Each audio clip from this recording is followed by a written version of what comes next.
Namo Premodayi Namam Vishnupadayo Krishna Prishthaya Bhutale Shri Srimad Bhakti Siddhanta Saraswati Dinam Shivarjavani Devi Daitaya Kripadai Krishna Samanda Vignana Daine Tavino Madhurjala Premacha Srivanuga Bhaktida Shri Gaura Karuna Sakti Vigrahaya Namaste Gurvani Srimurtaye Dinotarine Shri Rupanuga Virudapa Siddhanta Dantaharine Namo Guru Vishudaya Sadhaviragamurtaye Vipralambara Sambhudi Adamuyayatena Namo Bhakti Vinodaya Sachidananda Namine Gaura Shakti Sarupaya Rupan Gaurayate Gaura Vibhavo Mestam Nidishta Sajana Priya Vaishnava Sarvabhauma Jagannatha Tino Vansha Kalpatarurvasya Kripa Sindhu Bhaivaja Paritanam Pavane Bhu Vaishnavi Namo Mahavadanyaya Krishna Prema Pradayate Krishnaya Krishna Chaitanya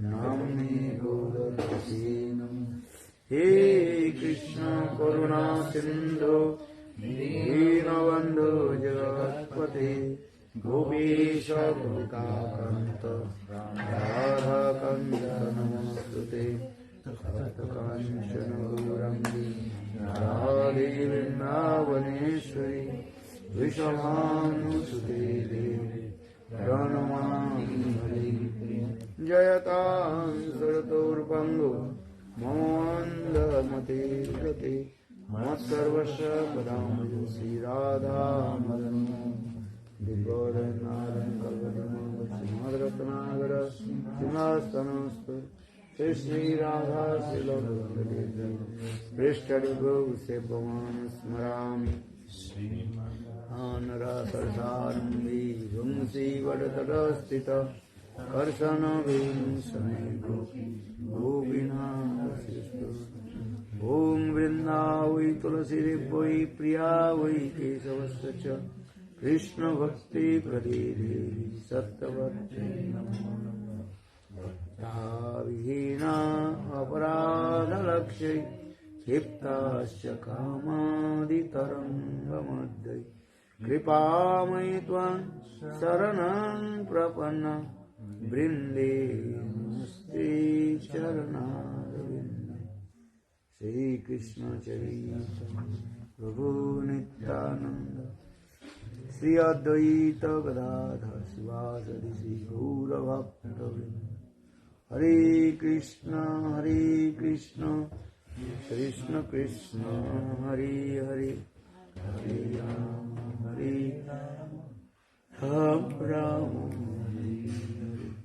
Hare Krishna Krishna Krishna Hare Hare Hare Rama Rama Rama Hare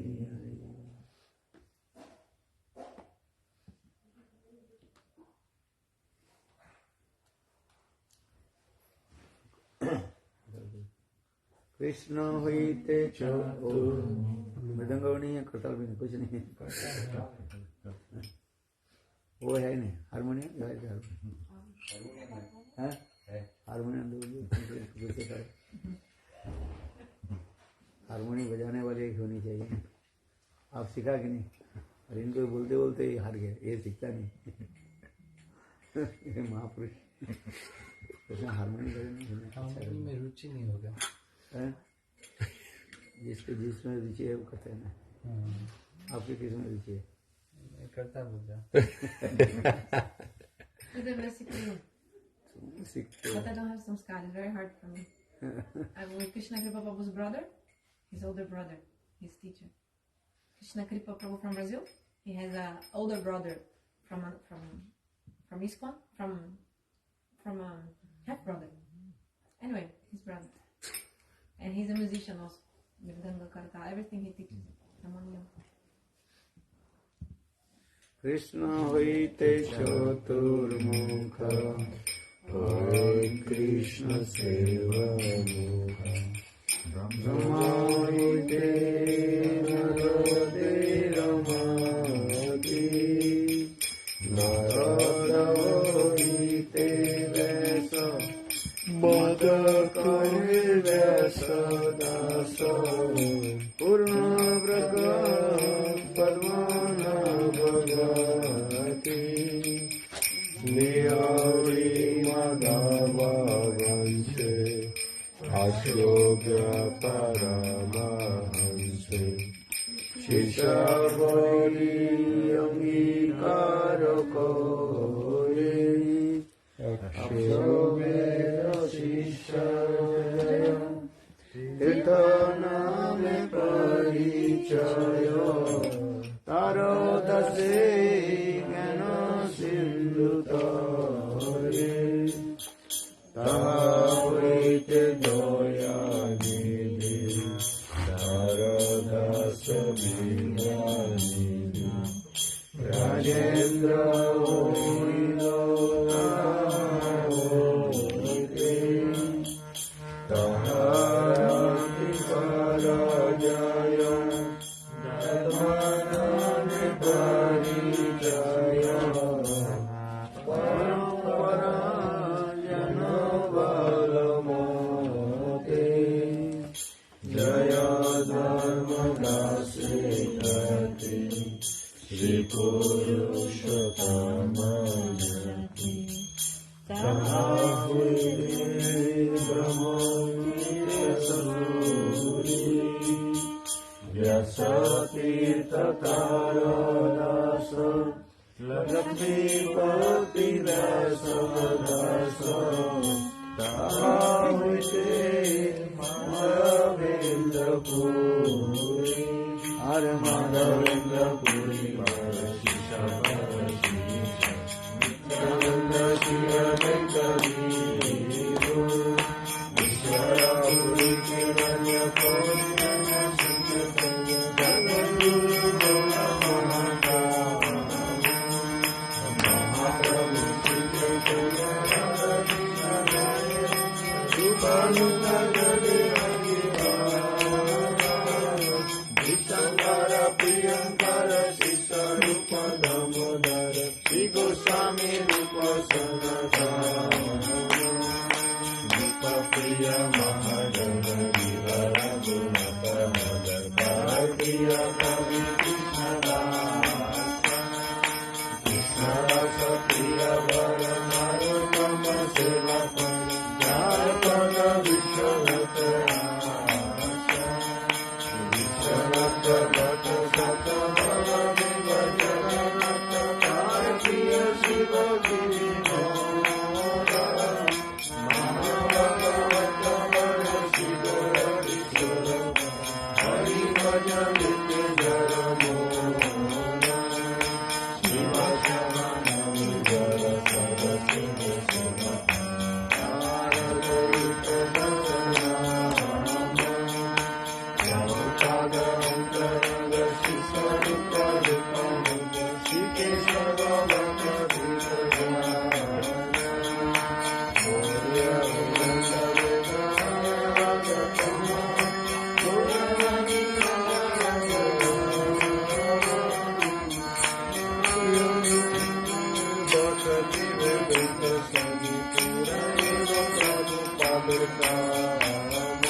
Rathame Vandana Kori সবার চরণ নীলাচলবাসী জগৎ মহাপ্রভু ভূমিতে করিয়া বন্ধু সবার চরণ নীলাচলবাসী জগৎ মহাপ্রভু ভক্ত সবার চরণ বন্ধু হইয়া অনুরাগ মহাপ্রভু ভক্ত গৌরা শ্রী সবার চরণ বন্ধু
বৃন্দাবনবাসী শ্রী কৃষ্ণ প্রভু নিত্যানন্দ শ্রী অদ্বৈত গদাধর শিবাসাদি গৌরভক্তবৃন্দ গৌরাঙ্গ বলিতে হবে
কৃষ্ণ চৈতন্য প্রভু জীবে দয়ালো হরি সবাসদ শ্রিয়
रूप सनातन पदे गौरी भक्ति विनोद पदे तुम पद गौरी कामिया कामिया बोले अमी जय राम शिवाय शरण गति करई हरि भक्ति विनोद भक्ति विनोद राधे जय जय माधव चरिते राधे जय जय माधव गोकुल तरुणी मंडल मणिते गोकुल तरुणी मंडल मणिते राधे जय जय राधे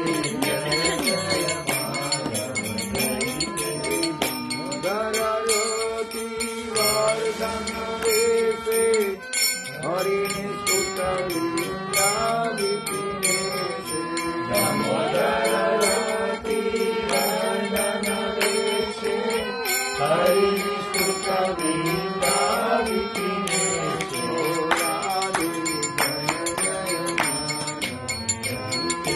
राधे जय जय माधव करुणां गुरुमयि करुणा भरिते सनातन वर्णित जयते करुणां गुरुमयि करुणा भरिते सनातन वर्णित जयते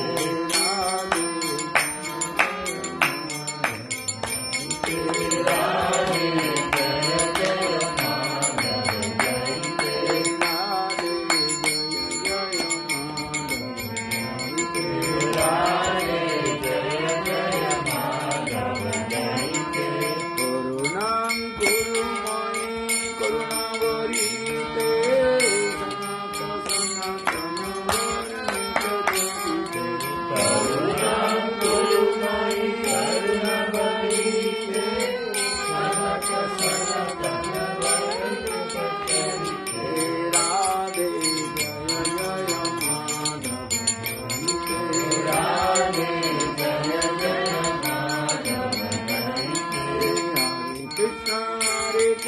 Krishna Krishna Hare Hare Hare Ram Ram Ram Hare Hare Hare Krishna Krishna Krishna Hare Hare Hare Ram Ram Ram Hare Hare Hare Krishna Krishna Krishna Hare Hare Hare Ram Ram Hare Hare Hare Krishna Krishna Krishna Hare Hare Hare Ram Ram Hare Hare Krishna Krishna Krishna Hare Hare Hare Ram Hare Krishna Krishna Krishna Hare Hare Hare Ram Hare Krishna Krishna Krishna Hare Hare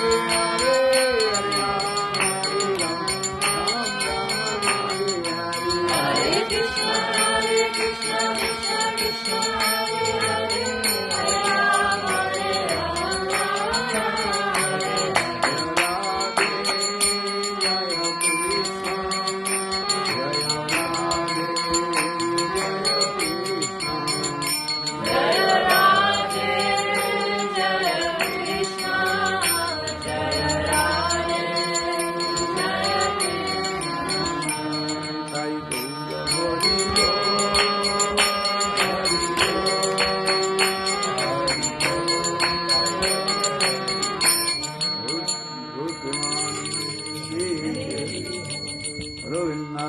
Ram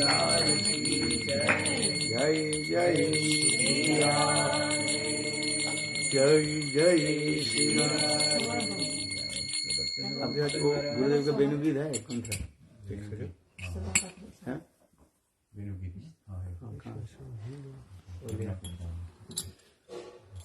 और एक सवाल था, जो हम लोग सेवा करते हैं उसमें बहुत अपराध होता है, सेवा अपराध होते हैं, तो जैसे कि अब घर पे जो करते हैं उसमें कभी कभी समय से होता नहीं है, कुछ और कुछ आ जाता है तो देर से ठाकुर जी को भोग लगता है, एक बार लगता है दिन में कभी कभी, तो क्या करे, वो जो अपराध होता है उसका निवारण क्या है? अपराध छोड़ दो, अपराध छोड़ना पड़ेगा ना। हाँ। करना भक्ति करना है तो अपराध छोड़कर ही भक्ति करना पड़ेगा ना। है कंसेशन कार्ड कब तक चलेगा? अपराध छोड़ करके करना ही पड़ेगा। है ठाकुर जी जब ये कर लेते हैं, क्या बोले, विग्रह प्रतिष्ठा हो जाता है तो उसे करना पड़ता है, इसलिए तो विग्रह प्रतिष्ठा करने के लिए मना करते हैं। जो कर नहीं पाएंगे वो ठीक नहीं, क्योंकि किसी के भाई आह्वान करते हो, फिर बुलाते हो, मानो किसी व्यक्ति के एक साधारण कॉमन सेंस होता है, लोगों की जो होता है, आप किसी को निमंत्रण दिया, अपने घर में बुलाया, उसके ठीक से यदि आदर नहीं किया तो वो आपके ऊपर प्रसन्न नहीं होंगे। नहीं बुलाया कोई बात नहीं, आप बुलाया वो अपने आप आगे, जैसे आप क्या ठीक है, किंतु जब आप किसी को निमंत्रण किया, भाई हमारे घर में आइए, प्रसाद पाइए, है हमारे घर में ठहरिए, जब बुलाया उसके पूरा आपको देखभाल करना पड़ता है, ये आपकी रिस्पॉन्सिबिलिटी हो जाता है, क्यों आपने बुलाया है कि नहीं भाई? है तो उसके ठीक से नहीं किया तो वो पशु को हमने बुलाया है तो ठीक नहीं। जैसे कभी के एक उदाहरण दिया जाता है, उपनिषद में छोटी छोटी कहानी की तरह उदाहरण दिया।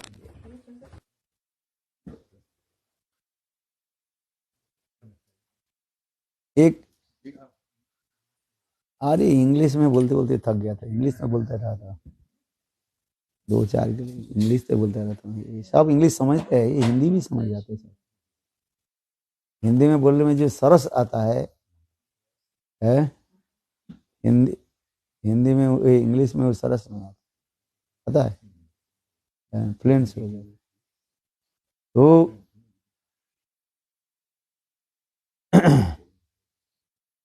ठीक था, क्या बोले?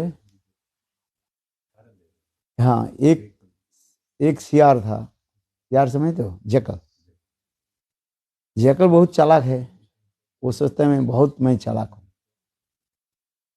वो सियार ने क्या की, एक सारस, सारस समझते हो? केन, बोगुला जैसे होता है ना। बोगुला और सारस एक नहीं है। सारस इंग्लिश में क्या बोलते हैं?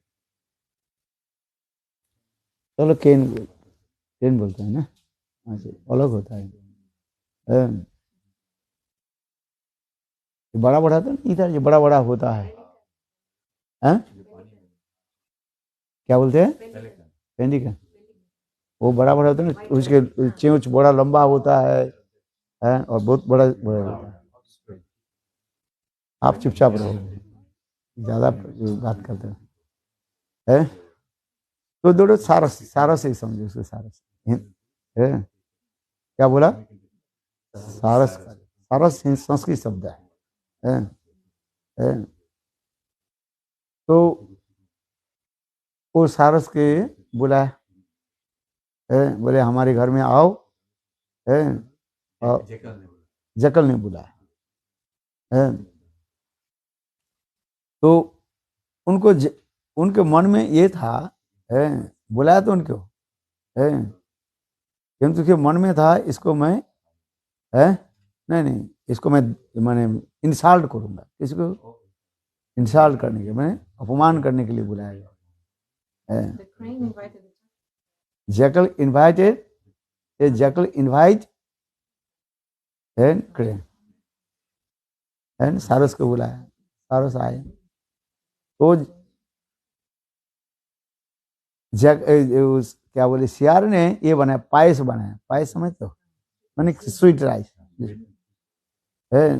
पायस भी अलग है, स्वीट राइस भी दूसरी है। उनके समझाने भी अलग लगता है। सूजी के जो बनाते हैं ना, पतला करके जो बनाते हैं, उसके पायस भी कहा जाता है। अथवा चावल के वो बना करके दूध डाल करके अलग अलग भी बनाते हैं, जो थोड़ा लिक्विड होता है जैसे, है। तो उसको क्या की, खाने के दिया, सारस को खाने के दिए बड़े मित्र। और वो एक क्या बोले, शालो जो पॉट होता है उसमें दे दिया। है? उनके तो बड़ा ये होता है, चोंच होता है। वो थोड़ा बहुत लगा तो उसको अंदर में नहीं, यार थोड़ा थोड़ा करके वो ले लिया। है? और सियार क्या करने लगे, उनके तो लंबा उनके तो जिब्बा होता है, वो चाट चाट करके खा ले। है? अपने घर में बुलाया और अपने प्रेम से खा लिया। और सारस को मिले ना बोले। सारस बोले अच्छा, ये तो हमें, है, अपमान किया, बुलाया और बनाया, खीर तो बनाया है, किंतु मुझे दिया, खाने के लिए दिया है, चलो डिश, प्लेट दिया है। आ जाए, थोड़ा बहुत खाया। तो खाने के बाद सारस एक होशियार पूछने लगे, मित्र हमारे घर में भोजन कैसे किया आपने? बड़े बहुत सुंदर। बोले मित्र काल हमारे घर में आ जाए। है? सुनो ठीक से, ये कथा सुना कि नहीं सुना? नहीं सुने, ठीक से सुनो। तो उन्होंने क्या कि घर में बुलाया है, सारस सियार को घर में बुलाया। सारस ने क्या किया, अच्छा जो है वो बोले ये बनाया, अनेक प्रकार के वो मछली का जो कट कट के ये बनाते हैं, वह अनेक प्रकार के ये बनाया, खाने की चीज बना दिया है। और बना करके है, एक लंबा जो ये होता है ना, क्या बोले, कुंजा जो है, कुंजा समझते हो नहीं? पॉट जो होता है जिसके जो है, अरे कुंजा जो है जिसके नैरो नेक होता है केवल वो ये जिसे कुंजा कहा जाता है। ये तो ब्रज में मिलता है, इधर भी है सुराय। हाँ सुराय, सुराय भी कहा। हाँ ये अच्छा हिंदी छोड़ गया, सुराय सुराय बोलते हैं, पंजाबी कहते हैं, सुराय भी बोलते हैं, तो ब्रज में बोलते। देखा कि नहीं देखा? देखा ना, इसलिए ऐसे एक पॉट होता है, उसके माने लंबा नेक होता है, नीचे के साइड ये ऐसे गोल होता है, और उसके जो नेक जो होता है ऐसे गोल होता है। उसके अंदर में वो रख दिया खाने की वस्तु जो है, तो दोनों पट दे दिया, उनको खाने के लिए दिया एक, और आपने रख लिया। तो सियार क्या करें, सियार तो अंदर मुंह घुसा नहीं सकते हैं, बाहर खाली जो है वो सुराई, सुराई के जो है उसके बाहर केवल जीभ चाटने लगे, कुछ तो आता ही नहीं है, अंदर में तो है सब कुछ है, बैठे बैठे। और सारस क्या करने लगे, बगुला क्या करने लगे, मानो वो अपने लंबा चोंच के द्वारा गपा गप खाने लगे, खा जब समाप्त हो गया, समाप्त होने के बाद वो सारस पूछने लगे, ये मित्र आज के भोजन कैसे हुआ, आप कैसे भोजन किया? बोले बहुत सुंदर। तो सियार की समझ में आ गया कि मैं उनके इंसल्ट किया था, और उनके मैं अच्छी तरह से आज वो मुझे अच्छी तरह से सबक सिखा दिया। सबक सिखाना समझते हो? अरे सबक सिखाना क्या है? टिट फॉर टैट, इसे कहा। तात्पर्य इसके मोरल क्या है about this story, what is the moral about this story? ये मोरल स्टोरी यह है कि तुम जिसको इंसल्ट करोगे वो भी तुम्हें भी आएगा, है आज नहीं। तो इसी प्रकार होता है किसी के निमंत्रण किया, उसकी ठीक ठीक से उनकी सेवा नहीं किया, बा उनके परिचर्या नहीं किया, you will not take care, उससे उसके अपमान होता है कि नहीं? आपके गेस्ट आए, बुलाया, और आप उनको ठीक से आपने ट्रीटमेंट नहीं दिया, बा ठीक से परिचर्या नहीं किया, बस अच्छे से बने। ठीक उसी प्रकार मैं इसलिए कह रहा था, ये कॉन्टेस्ट में ये बात कर रहा था, ये ठाकुर जी की जब आप प्रतिष्ठा, प्राण प्रतिष्ठा कर देते हैं, प्राण प्रतिष्ठा के तात्पर्य क्या है? माने उनके अधिष्ठान कराना, ठाकुर जी को बुलाना है, तो भगवान सर्वत्र है, किंतु जब प्राण प्रतिष्ठा करते हैं मतलब उनके वहां पर अधिष्ठान कर दिया है, तो उनके ठीक से यदि नहीं किया तो रुष्ट हो जाते हैं।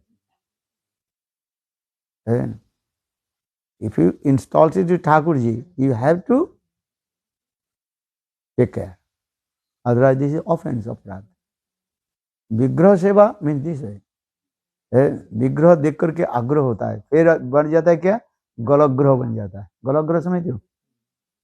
वेरी डिफिकल्ट टू सॉल्व है। गलग्रह शब्द अर्थ होता है एक्चुअल जिसके गले में सूजन आ जाता है, गले में सूजन आ जाता है ना, है तो उस समय वो भोजन कर नहीं पाते, कष्ट होता है, सांस लेने में कष्ट होता है, पानी पीने में कष्ट होता है, ठीक है नहीं है?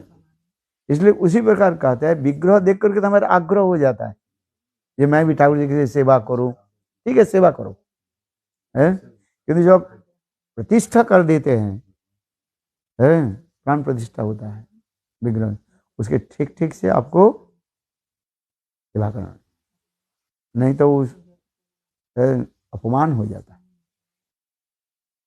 है। ये कहने के तक विग्रह प्रतिष्ठा किया क्यों तब है? इसलिए कहते प्रतिष्ठा, विग्रह प्रतिष्ठा करने से आपको पूरा रिस्पॉन्सिबिलिटी लेना पड़ता है। आज नहीं तो ठीक है, आप जैसे ठाकुर जी लाए कि विग्रह जहाँ से केवल ठाकुर जी लेकर के आए हैं, ऐसे करो। प्रतिष्ठा करने के साथ ही साथ आपका रिस्पॉन्सिबिलिटी आ जाता है कि नहीं? अपराध होता है। ये कहने की तात्पर्य।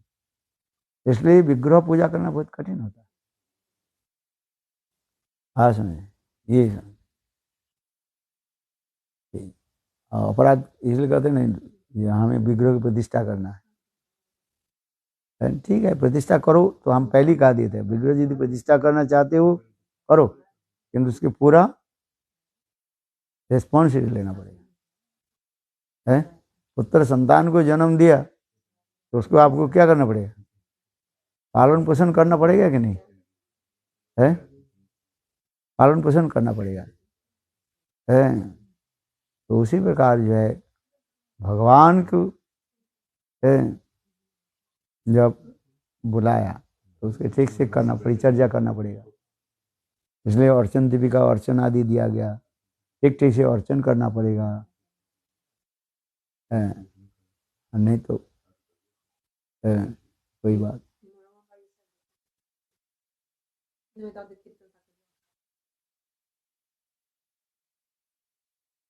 यह विग्रह is there, mandir is here, but you are not doing kirtan nothing. अर्चन को इसलिए 5 प्रकार की जो भक्ति के बारे में बता रहे हैं, साधु संग, नाम संकीर्तन, भागवत श्रवण, मथुरावास और श्रीमूर्ति श्रद्धा सेवन।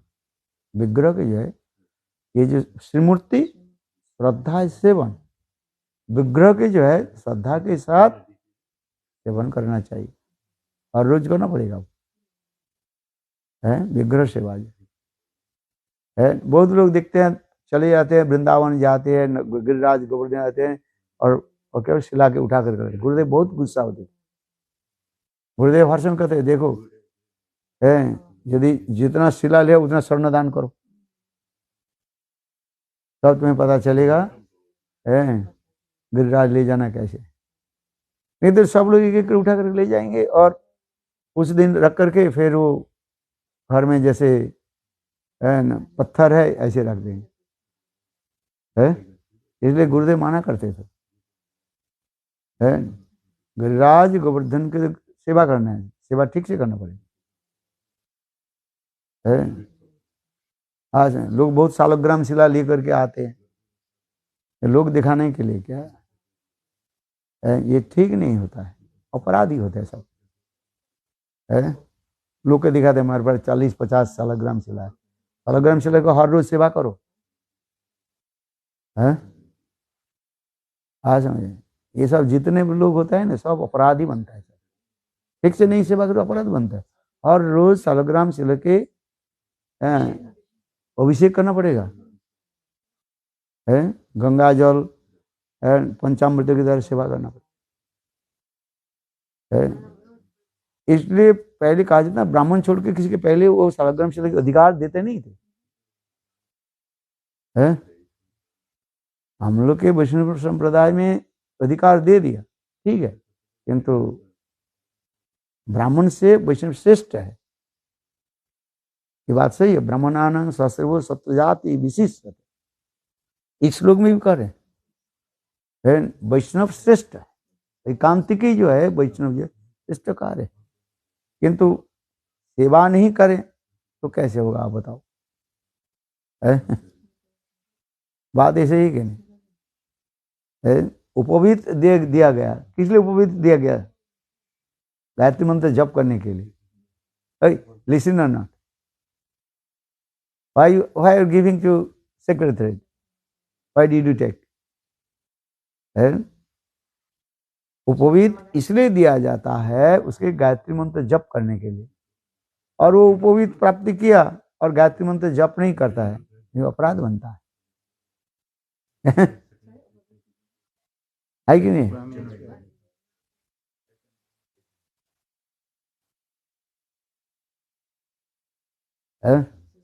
इसलिए करना पड़ता है, ब्राह्मणत्व दिया जाता है, और ब्राह्मण से भी श्रेष्ठ कौन है? वैष्णव है। तो इसलिए उपवीत दिया जाता है, उपवीत संस्कार है। तो इसलिए उपवीत संस्कार के गायत्री मंत्र जप करो, है सब विधि दिया गया शास्त्र में। इसलिए हम जो कह रहे हैं ये 5 प्रकार की जो भक्ति के अंग बताया गया, साधु संग, नाम संकीर्तन, भागवत श्रवण, मुद्रावास और श्रीमूर्ति श्रद्धा। ऐसे 4 मुद्दे सब। अब फिर करें, ये तुम ये 3 कर नहीं, 5 ठीक से नहीं करने पड़े, फिर 3 करें, साधु संग, श्रवण, कीर्तन, स्मरण, ये सब साधु संग में आएगा। श्रवण करो हरि का तो साधु संग, कीर्तन करो साधु संग, स्मरण साधु संग। इसे कलियुग में प्रधान क्या है? कीर्तनाक्ष भक्ति। बोले कीर्तन करने से 3 अंग अपने आप अनुशीलन हो जाता है। And if you do kirtan, then automatically 3 limbs of bhakti fulfilled हो जाता है। कीर्तनाक्ष भक्ति, अरे कीर्तनाक्ष भक्ति ये श्रेष्ठ कार्य। इसलिए हमारे जीव गोस्वामी पाद करे, कीर्तन करने से समस्त प्रकार भक्ति के अंग पालन हो जाता है। आज काल वो करे ना, बोले आप तो आज ज्यादा कीर्तन कराया, हरि कथा तो कम बोले। अरे कीर्तन नहीं है, कीर्तन ही हरि कथा है, हरि कथा ही कीर्तन है। आज समझिए, मेरा याद आ जाता है, तो एक बार कुछ भक्त लोग जो है गुरुदेव के पास आए, जब गुरुदेव के प्रवचन खत्म हो गया, गुरुदेव के कुछ भक्त लोग आए, कहने लगे गुरुदेव कृष्णदास जो कीर्तन के ना बहुत सुंदर, अच्छा लगा है। गुरुदेव ने कहा मैंने क्या किया? मैंने कीर्तन किया कि नहीं? बोले गुरुदेव आप कहाँ कीर्तन किया? बोले कृष्णदास कीर्तन किया। अरे हरि कथा कीर्तन नहीं है, ये क्या है? लोग सोचते हैं कोई ताल लय मान देकर जो कीर्तन करते हैं उसे कीर्तन सोचते हैं, हरि कथा कीर्तन नहीं है। सुखदेव गोस्वामी कीर्तन किया कि नहीं किया है?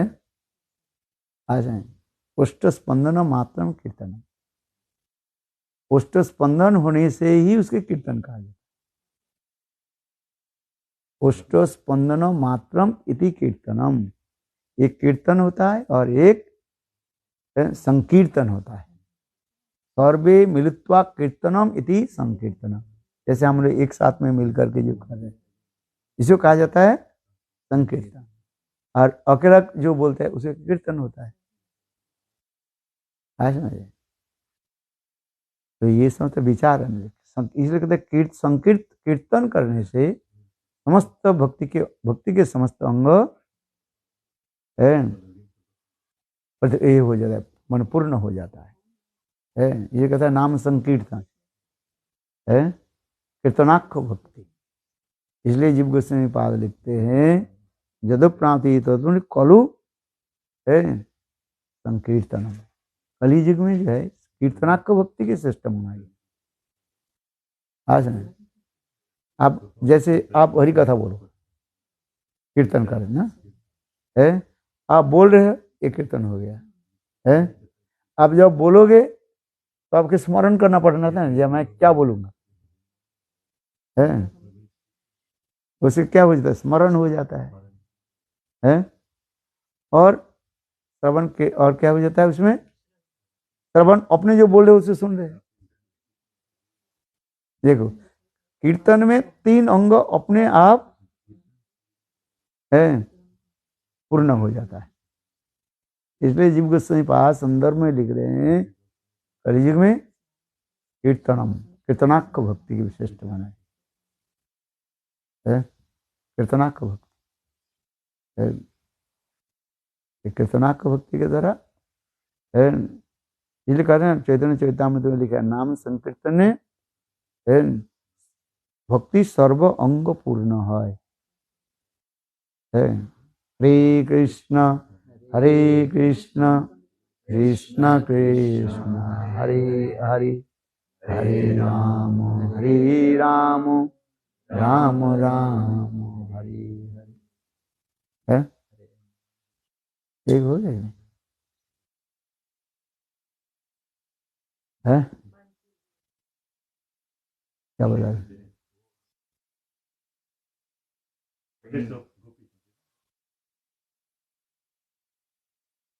अच्छा, एक बेनु गीत लिया, 2 शब्द बोलता हूँ, अच्छा लगता है। बेनु गीत किताब है आपके पास? है, बहुत अच्छा लगता है मुझे। है?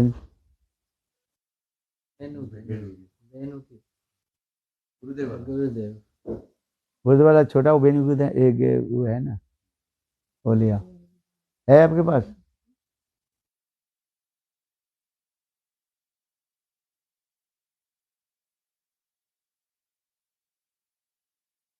ये जो नहीं, हिंदी वाला तो बोला था, ये इंग्लिश वाला।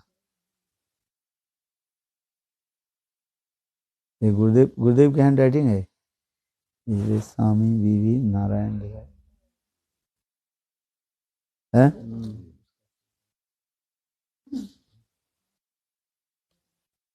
गुरुदेव के सिग्नेचर, गुरुदेव इतने एस इतना बड़ा लिखते हैं, केवल एस के देख करके मुझे थोड़ा, इसमें डेट लगानी है।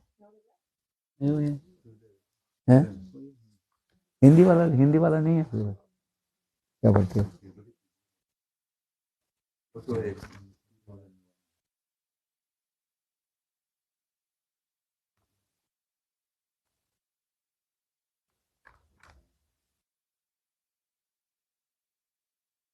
अच्छा,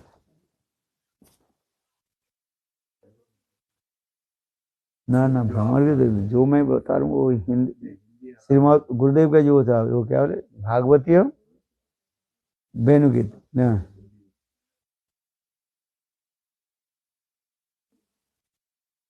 भागवत है उसमें वेणु गीत नहीं, वो तो है, मुझे सारे पता है, हिंदी वाला मुझे चाहिए। कहाँ है? तो आप नहीं समझ नहीं पाए, छोटा जो था गुरुदेव का जो पहले, अरे इंग्लिश होता है, ये तो इंग्लिश है, हिंदी वो डिफरेंट है, वो जो है वो अच्छा है।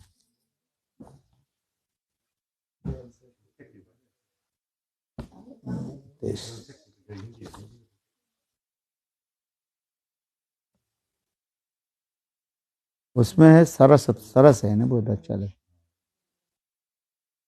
ये तो राजपंच अध्याय, 21 अध्याय ये से नहीं, इसमें नहीं, और दूसरी लाख दो।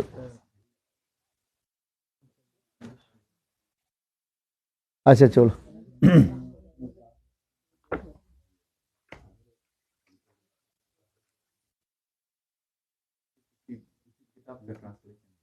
हैं? है ना, मुझे पता है ये तो, किंतु हिंदी में जो है वो सरस होता है ना। आप हिंदी पढ़ते हो नहीं? है? पढ़ते हो?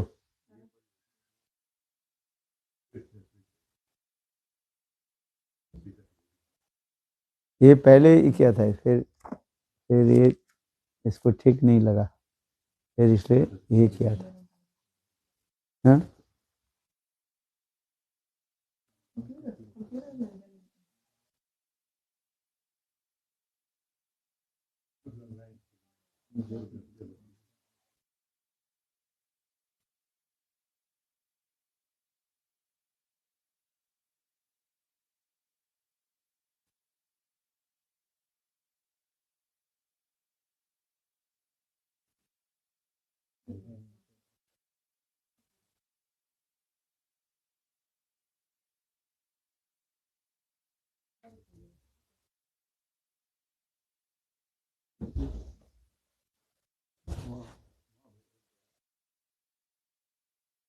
कौन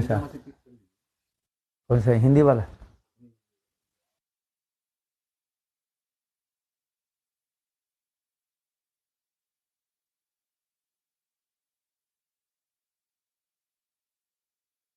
ये तो गोपी की है। बहुत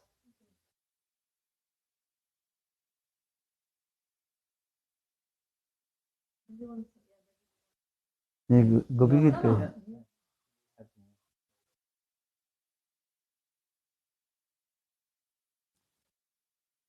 चलो ये वेणु गीत के थोड़ा इंट्रोडक्शन बताता हूँ।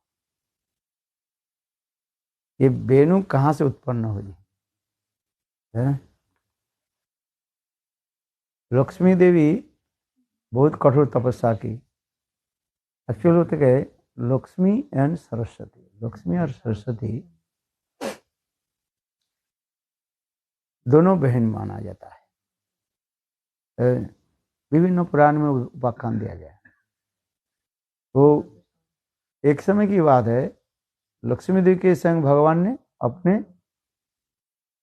वक्षस्थल में स्वर्ण रेखा के रूप में उनको ग्रहण किया। लक्ष्मी देवी को कहाँ पर लिया? अपने वक्षस्थल में स्वर्ण रेखा के रूप में लक्ष्मी देवी की स्थापना किया। जैसे कथा आपने श्रवण किया, जैसे बेलवन में लक्ष्मी देवी बहुत कठोर तपस्या आदि की और गोपियों के भांति प्रयास में प्रवेश करना चाहती थी, किंतु संभव नहीं हुआ, क्योंकि भगवान ने जो जो नियम बताया वो नियम पालन करने के लिए वो तैयार नहीं है। उनके कहा जे तुम ये अभिमान, ब्राह्मणी अभिमान छोड़ो, ब्रज में गोपी गर्भ में जन्म ग्रहण करो, फिर गोप के साथ विवाह और फिर पर के भाव से फिर मुझे प्राप्त करोगे। इस प्रकार गोपियां मुझे प्राप्ति किया, तब रास में आप प्रवेश कर सकते हो। क्योंकि रास के प्रवेश करने में कुछ नियम लागू होता है, किंतु लक्ष्मी देवी किसी प्रकार से वो राजी नहीं हुई। एक तो ब्राह्मणी अभिमान छोड़ना नहीं चाहती है, दूसरी ब्रज में जन्म लेना भी नहीं चाहती है, वैकुंठ के रहने वाली है। वो सोचा ब्रज में क्यों जाऊं, फिर गोपी गर्भ में जन्म वो भी लेना नहीं चाहती है,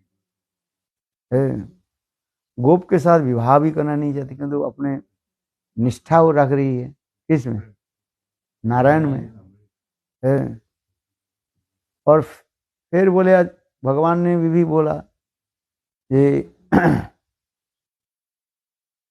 ये तुम्हें दूसरे गोपों के साथ विवाह, इसके बाद मेरे प्रति जो है पर के भाव में तुम्हें संबंध रखना पड़ेगा। तो लक्ष्मी देवी बोले ये भी हमारे द्वारा संभव नहीं है, मेरे लिए संभव नहीं है। लक्ष्मी रास में प्रवेश करना कैसे चाहती थी? वो गोपी देह में, गोपी देह गई, वो लक्ष्मी देह में वो प्रवेश करना चाहती है। इसलिए भगवान उनको कहते ये संभव नहीं है। तो तथापि वो कठोर तपस्या करने लगी। जिद्दी होते हैं ना, जिद्दी समझते हो? स्टाबन है, स्टाबनेस, इतना स्टाबनेस है, बोले ना मुझे आप गोपियों की भांति मुझे रास में प्रवेश कराओ। हाँ समझे, इतने स्टाबनेस हो, जिद्दी जिसको कहा जाता है, बोले मुझे चाहिए, कुछ भी हो जाए मुझे रास में प्रवेश करना। कृष्ण बोले देखो नियम के तो उल्लंघन नहीं कर सकते। तो उनके इस प्रकार स्टाबनेस देख करके और कठोर तपस्या आदि देख करके भगवान कहने ठीक है, गोपी शरीर के केवल लक्ष्मी शरीर के द्वारा आप तो रास में प्रवेश नहीं कर सकते, इसलिए एक काम करो, मेरे वक्षस्थल में आप स्वर्ण रेखा के रूप में ही रहो। इसलिए भगवान ने क्या कि लक्ष्मी देवी के जो है अपने वक्षस्थल में स्वर्ण रेखा के रूप में स्वीकार किया है। भगवान जो होते हैं ना उनके ये लक्षण होते हैं, भगवान की वक्षस्थल पर है लक्ष्मी देवी जो है स्वर्ण रेखा के रूप में रहती। स्वर्ण रेखा था ना गोल्डन लाइन, हम जिसको तिसको भगवान कह देते हैं। बोले भगवान के ये परिचय दो चिन्ह रहेगा, भृगु चरण लांछित चिन्ह कहा जाता है। भृगु चरण लांछित चिन्ह ये होता है, जैसे दक्षिण नोबा रोमावली के रूप में विराजमान होते हैं ऐसे। इसलिए कहते जीव कभी भगवान नहीं बन सकते। जो भगवान होंगे इसके ये लक्षण होगा, क्या बोले दो चिन्ह होगा। एक है क्या स्वर्ण रेखा रहेगा, लक्ष्मी स्वर्ण के रूप में लक्ष्मी देवी विराजमान होंगी, और दूसरी भृगु चरण लांछित चिन्ह रहता है। भृगु चरण लांछित समझते हो, द फुटप्रिंट्स ऑफ भृगु ऋषि, जिस कथा भी हम लोग श्रवण कराते हैं, भागवत में भी वर्णन है। एक समय सारे देवता लोग जो है एक समय सारे ऋषि लोग जो है विचार करने लगे देवता भगवान कौन है। विशेष करके देव समाज में जो है 3 देवता की श्रेष्ठ माना जाता है, ब्रह्मा विष्णु शिव, त्रिदेवता। इसमें श्रेष्ठ कौन है, किसको भगवान माना जाए। ऐसे ऋषि लोग विचार कर रहे थे। इतने समय भृगु ऋषि प्रकट हुए। भृगु ऋषि बोले मैं प्रमाण कर देता हूँ, 2 मिनट रुको, कुछ समय रुको, मैं अभी आता हूँ। ऐसे करके भृगु ऋषि ने किया कि ब्रह्मा जी के पास गए सत्यलोक में, और ब्रह्मा जी के पास जाकर के ना प्रणाम किया ना कुछ किया, ऐसे खड़े हो गए। ब्रह्मा जी बिगड़ गए, अरे मूर्ख, मैं सृष्टि करता हूं और सृष्टिकर्ता के तुमने सम्मान नहीं करते हो। ब्रह्मा जी उनको गाली दिया। तो भृगु ऋषि बेचारे ये भगवान नहीं है, ये अपने के अहंकार रखते हैं। अहंकार कहाँ से होता है? माया के रजोगुण से अहंकार आता है। अहंकार लोग अहंकार विगुणात्मा कर्तारु विमन्यते। अहंकार के द्वारा ही कर्तृपन आ जाता है। आई एम डूयर, मैं करने वाला हूं, मैं सृष्टि करने वाला हूं। तो इससे क्या हो गया न, भृगु ऋषि ने कहा ये भगवान नहीं है, इसका भी अहंकार है। अहंकार कौन सा गुण से आ रहे हैं? रजोगुण। इसमें अभी रजोगुण है, इसलिए ब्रह्मा जी भगवान नहीं है। फिर गए शिव जी के पास। शिव जी के पास जाकर के भृगु ऋषि खड़े हो गए और ना प्रणाम किया, नाम के अभिवादन किया, ना कुछ किया। है शिव जी बिगड़ गए, मूर्ख है, मेरे पास आए हो, ना तुमने कुछ प्रणाम किया ना कुछ सम्मान दिया। बड़ों के सम्मान देना नहीं जानते, मूर्ख। ऐसे करे शिव जी ने त्रिशूल लेकर के उनको मारने के लिए प्रयास किया। तो भृगु ऋषि ने कहा ये भी भगवान नहीं है। क्यों? इसमें क्रोध है। ये क्रोध क्या ध्वंस के कारण हो जाता है। और क्रोध कहां से आता है? माया की तमोगुण से। इसलिए भृगु ऋषि बोले भगवान नहीं। ब्रह्मा जी भगवान नहीं हुआ और शिव जी भी भगवान नहीं है। गुणान्वित कहा जाता है, गुण के द्वारा अन्वित में संयुक्त है। तो शिव लोक के छोड़ करके ब्रह्मा जी भृगु ऋषि चले वैकुंठ में।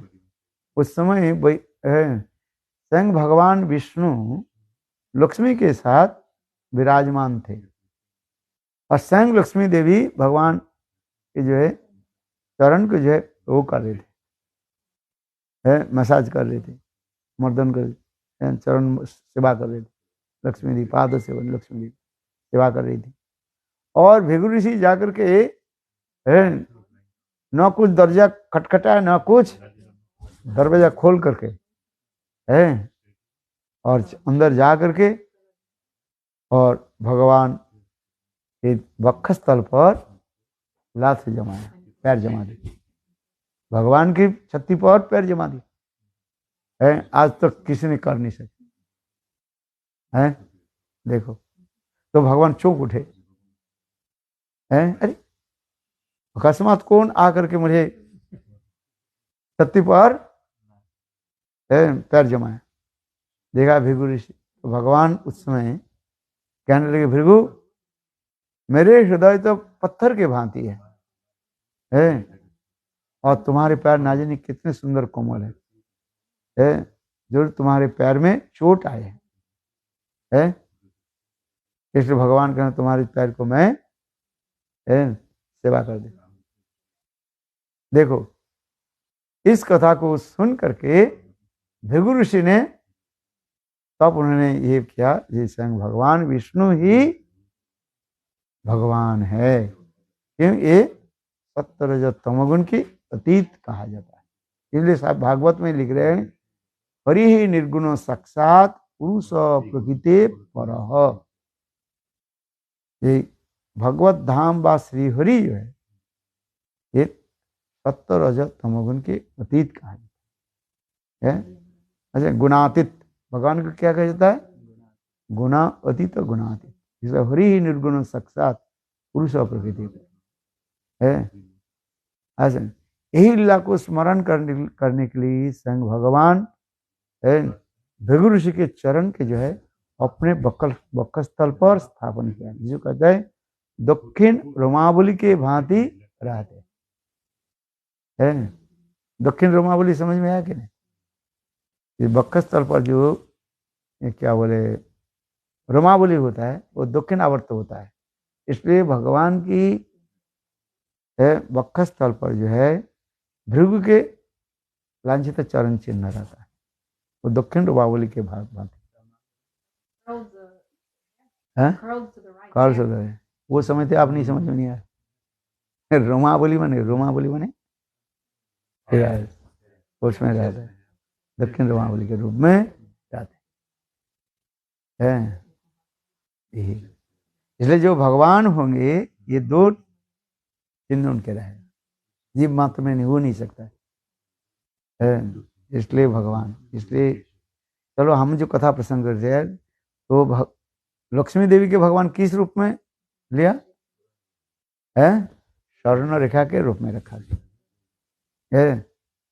तो इसके पश्चात जब ये सरस्वती की जब समाचार मिली, पुराण के अनुसार कथा है, तो सरस्वती वो भी कठोर तपस्या आदि करने लगे है। तो भगवान प्रसन्न हुए, भगवान कहने लगे सरस्वती में वर मांगो। बोले प्रभु आप लक्ष्मी देवी के तो अपने वक्षस्थल पर स्वर्ण रेखा के भांति आपने ग्रहण किया है, मुझे आप स्वीकार करें। तो भगवान कहने लगे ये देखो आपको मैं वंशी के रूप में स्वीकार करता हूँ। आज पुरानी कहानी की कथा है। ये जो है ये गायत्री मंत्र जो है ना, अब गायत्री जो भी है वास्तव वो सरस्वती है, जिसे कहते हैं शुद्धा सरस्वती है। एक्चुअल वो शुद्धा सरस्वती कृष्ण प्रिया एक्चुअल राधा रानी है। उसकी जो है अंश व प्रकाश जो है ये विद्या के अधिष्ठात्री देवता सरस्वती माना जाता है। एक होता है चिद विद्या और एक होता है जड़ विद्या। इस जगत में जो सरस्वती है, जो विद्या के अधिष्ठात्री देवता, प्रिजाइडिंग डेडीज ऑफ नॉलेज है, ज्ञान के अधिष्ठात्री देवता सरस्वती जो है, इस जगत में वो जड़ ज्ञान देते हैं, जड़ ज्ञान देते हैं। और शुद्धा सरस्वती कृष्ण प्रिया, ये मूल सरस्वती जो है ये स्वयं राधा जी है। वही राधा जी की एक प्रकाश जो है, वो सरस्वती के रूप में वही विराजमान है। समझ में आ रही कि नहीं? एक शुद्ध रूप में नित्य धाम में विराजमान है, और वही उसके जो है प्रतिफलित हो करके इस जड़ जगत में विद्या की अधिष्ठात्री देवता सरस्वती देवी कहा जाता है, जिसके बिना पानी कहा जाता है। बिना पानी समझ में आता है? बिना जिसके हाथ में है, पानी बने हाथ, बिना जिसके हाथ में है उसे कहते हैं बिना पानी है।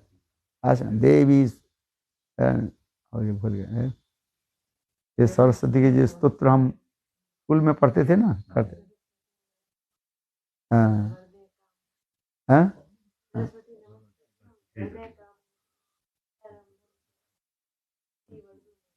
हाँ हाँ, और एक है ना उसके कोई और भी है, सरस्वती विद्या विद्या। अरे मैं भी बोलता भी रहता हूँ। चलो, बागदेवी सरस्वती कहा जाता है। उसकी जो है एक्चुअल शुद्धा सरस्वती कौन है? स्वयं श्रीमती राधिका है। इसलिए श्रीमती राधिका की कहा जाता है, गंधर्वा कहा जाता है। क्या बोला?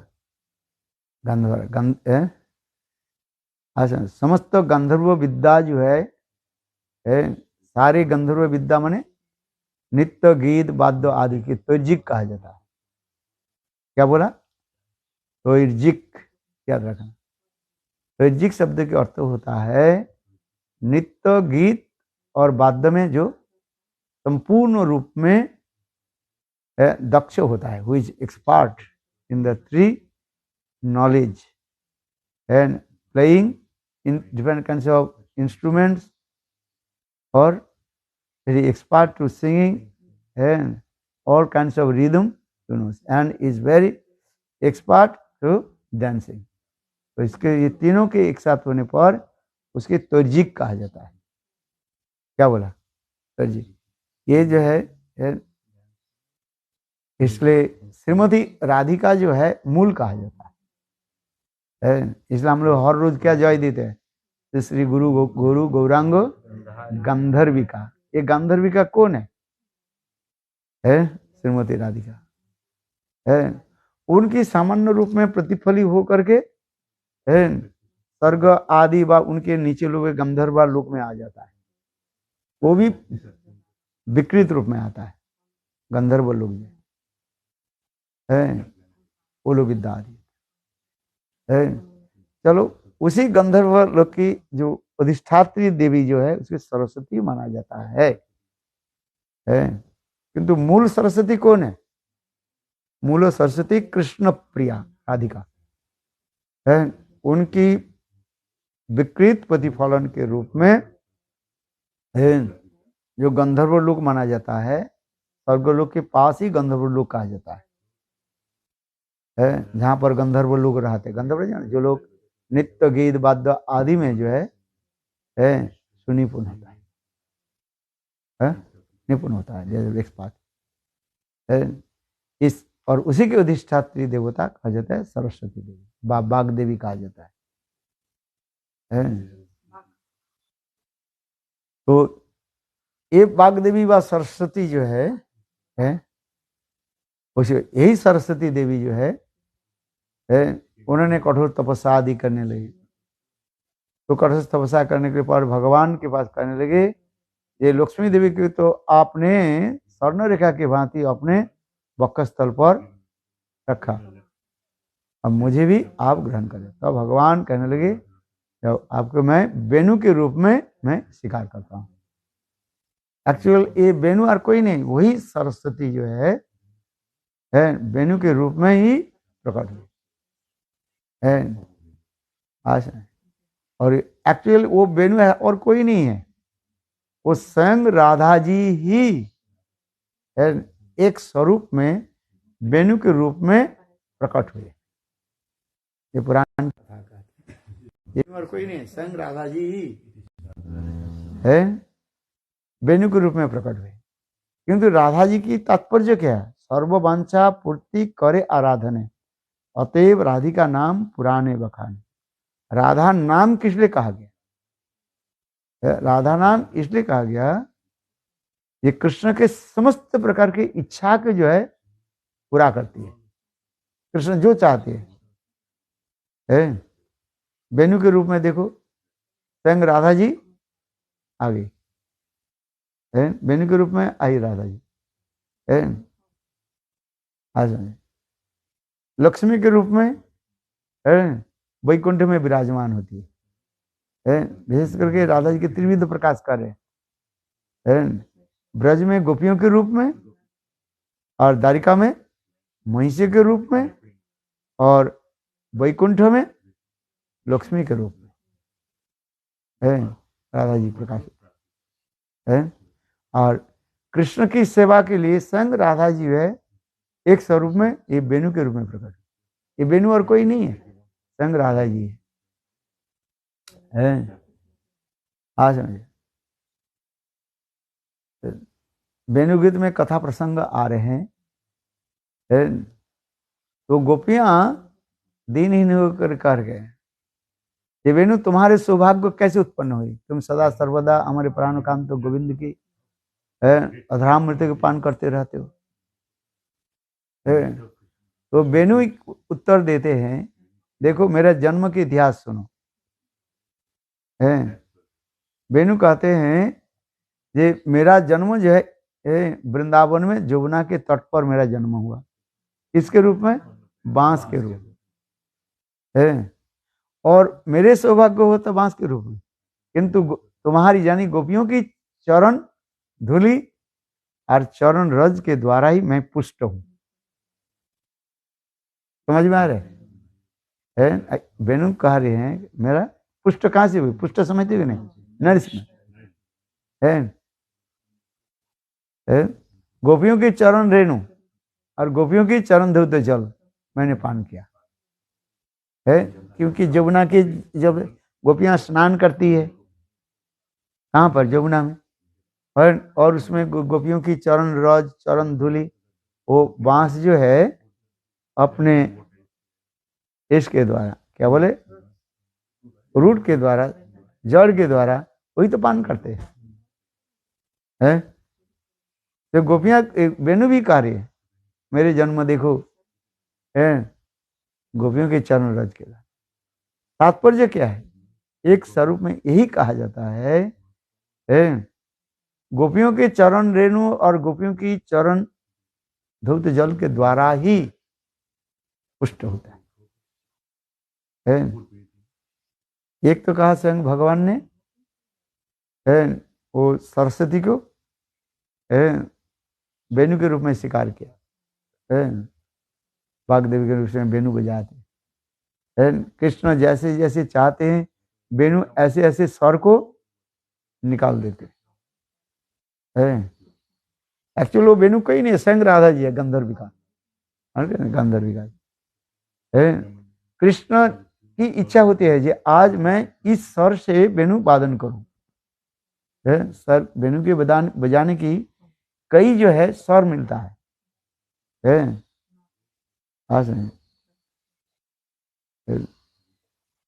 तो उस स्वर को जो है वो स्वयं करते हैं। एक्चुअल कृष्ण बजाते नहीं है। आज में तत्व विचार में देखा जाए कृष्ण नहीं बजाते हैं। कृष्ण इच्छा करने संग संग साथ ही साथ वो वेणु स्वर निकाल देते हैं। ऊपर से देखते हैं तो कृष्ण बजा रहे हैं, किंतु वास्तव रूप में तत्व विचार में देख कृष्ण जो इच्छा करते हैं उस इच्छा के अनुसार वो वेणु अपने आप वो स्वर को निकाल देते हैं। क्योंकि चित जगत में जितने भी वस्तु है सब चिन्मय वस्तु है। केवल कृष्ण की इच्छा होती है बस। ये आज इस स्वर के द्वारा ऋषभ दैवत वो होता है 6 प्रकार के होता है। जैसे जैसे होता है ठीक अनुसार वो स्वर अपने आप निकालते रहते हैं। क्योंकि वो तो और कोई नहीं, संग राधा जी ही है। कृष्ण की इच्छा होने के साथ ही साथ वो स्वर अपने आप निकलना शुरू कर देते। आप एक पुराण पढ़ो, पुराण के नाम में भूल गए है, उसमें बहुत सुंदर लिखा है सब है। पहले पहले मैं बहुत पुराण पढ़ता था, रात रात भर है। और दूसरी जो है हमारे वो महाराज थे जनार्दन महाराज प्रभु कृष्णानंद प्रभुपाद के जो है शिष्य था, वो हमारे मथुरा मठ में रुकते थे 1-1.5 महीने। एक ब्रजमंडल परिक्रमा के भक्ति जीवन जनार्दन गोस्वामी आपने देखा, दर्शन किया है। वही ब्रजमंडल परिक्रमा के समय जो है करीब वो आते थे, 1-1.5 महीने पहले आ जाते थे और उनके पास हम लोग सब बैठ जाते थे। वो हर रोज ने कहीं न कहीं पुराण की कथा सुनाते थे। उनके बहुत पुराण की कथा इतने हैं वो जानते थे, मैं क्या बताऊं अरे बोलते थे ये पुराण की कथा है। तो मैंने इसलिए कहा था उसमें वेणु के बारे में लिखा गया, वेणु की उत्पत्ति कहाँ से हुई, वेणु क्या स्वर निकालते हैं, और भी कृष्ण के जो ये जो है ये वेणु है, बंसी है, मुरली है उसकी भी भेद है। मुरली किसको कहा जाता है, बंसी किसको कहा जाता है और वेणु किसको कहा जाता है, ये सब है। साइज में डिफरेंस होता है, उसमें छेद भी डिफरेंस होता है। बजाने भी अलग अलग साउंड निकालते हैं। हाँ समझे, अच्छा इसमें वेणु गीत की कथा आ रही है, मुरली के नाम भी उसमें ही है समझे, मुरली वेणु और बंसी ये समस्त भी दिखाया गया। इसलिए श्रीमद् भागवत में सुखदेव गोस्वामी पाद जो वेणुगीत जो वर्णन किया 21 अध्याय में जाकर के श्रीमद् भागवतम 10वीं स्कंद प्रथम अध्याय से लेकर के 20 अध्याय तक चलो सुखदेव गोस्वामी पाद गोपियों के बारे में अधिक कुछ नहीं बोला है, किंतु देखो 21 अध्याय में आने के साथ ही साथ सुखदेव गोस्वामी पाद ब्रज की गोपियों की बारे में थोड़ा बोलना शुरू कर दिया। पहले तो बोलना चाहते थे किंतु उन्होंने वो नहीं बोला इसलिए वेणुगीत के प्रथम ही श्लोक में कह रहे इत्थम शरदम स्वच्छ जलम पद्माकरम सुगंधिना।